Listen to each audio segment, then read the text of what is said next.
Hello everyone, welcome back to our channel and welcome back to this new series. This new series is going to be dedicated to a book that I'm reading currently. And the reason that I'm doing this series is because of the current financial conditions, and everyone is trying to make sense of the current financial conditions, but there are very few people who were able to predict things and were able to get ahead of it. To give you an example, a lot of people were talking about why Warren Buffett has approximately 300 billion in cash when the stock market is soaring. Actually, he was able to predict that the stock market has reached its peak and at any point now, it's going to turn its downward fall. This particular series, although I'm starting it with Charlie Munger's book, but it's going to continue to Warren Buffett's book. And the reason that I'm talking about Charlie Munger's book first is because Warren Buffett himself refers to Charlie Munger and his wisdom and his wit a lot of times whenever you see his interviews, especially during the annual shareholder meetings. So let's do a deep dive. Let's try and understand the wit and the wisdom of Charles Munger. Today's video is going to be an introduction of that. And as you can see, I'm sharing my screen to the Kindle version of Poor Charlie's Almanack, the essential wit and the wisdom of Charles Munger. So let's get started. I would definitely like to start with how he has started his book, wherein he says acquire worldly wisdom and adjust your behavior accordingly. If your new behavior gives you little temporary unpopularity with your peer group, then to hell with them. So this is Warren Buffett on Munger. He says that look for someone who's both smarter and wiser than you, and after locating him or her, ask him not to flaunt his superiority so that you may enjoy acclaim for the many accomplishments that sprang from his thoughts and advice. Seek a partner who will never second guess you nor sulk when you make expensive mistakes.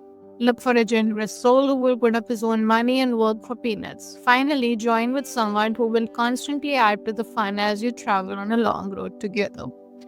At this point of time, I would also like to mention that if you remember one of the documentaries that was done on Warren Buffett, he says I tap dance to work every day.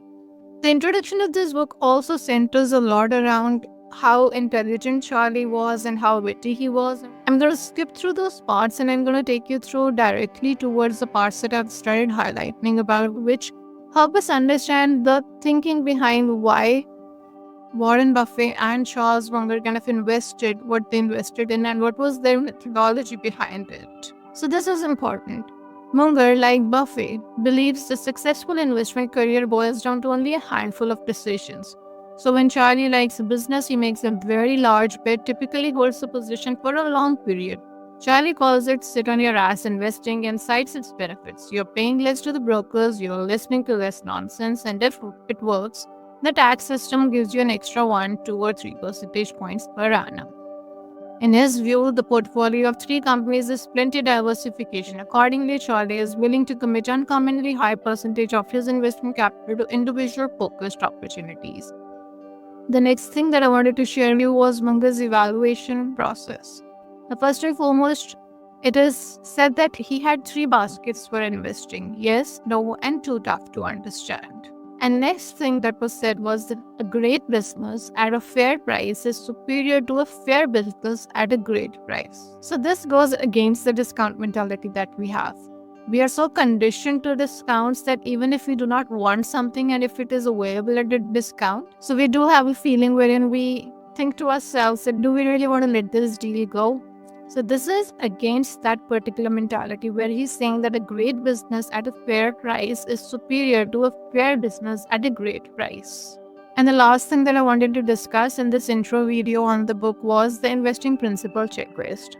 There are a couple of checklist items that Charles Munger had, and they were first and foremost risk, second independence, preparation, intellectual humility, analytical rigor, allocation, patience, decisiveness, change, and focus.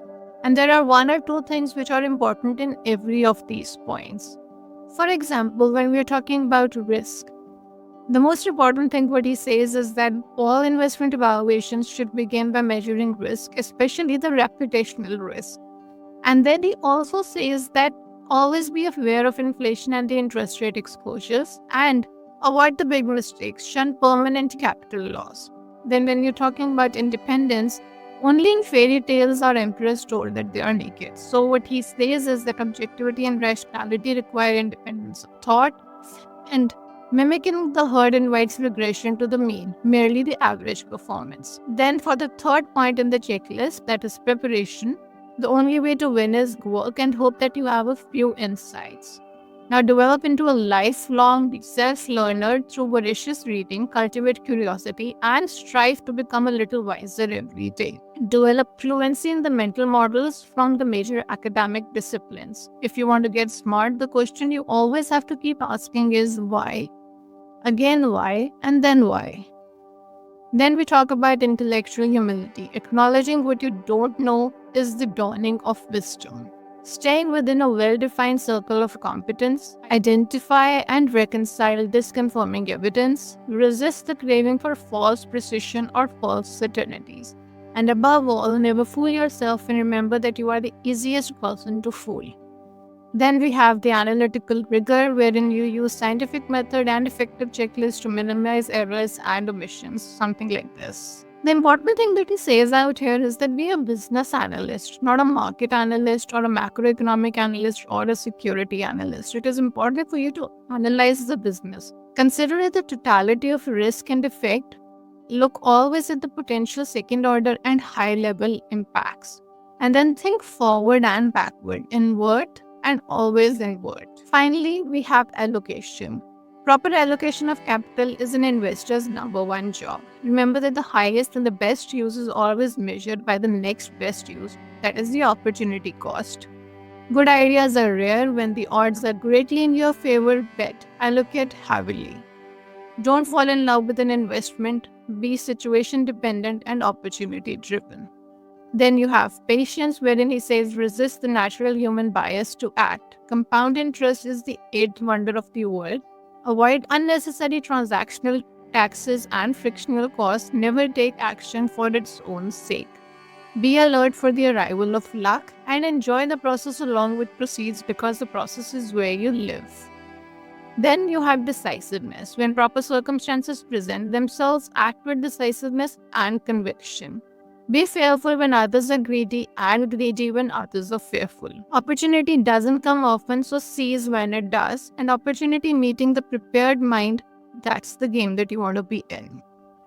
Finally, we have change. Live with change and accept the unremovable complexity. Recognize and adapt to the true nature of the world around you. Don't expect it to adapt to you. Continually challenge and willingly amend your best loved ideas. Recognize reality even when you do not like it, especially when you don't like it. This brings us to the last point on the checklist, which is focus. Keep things simple and remember what you set out to do.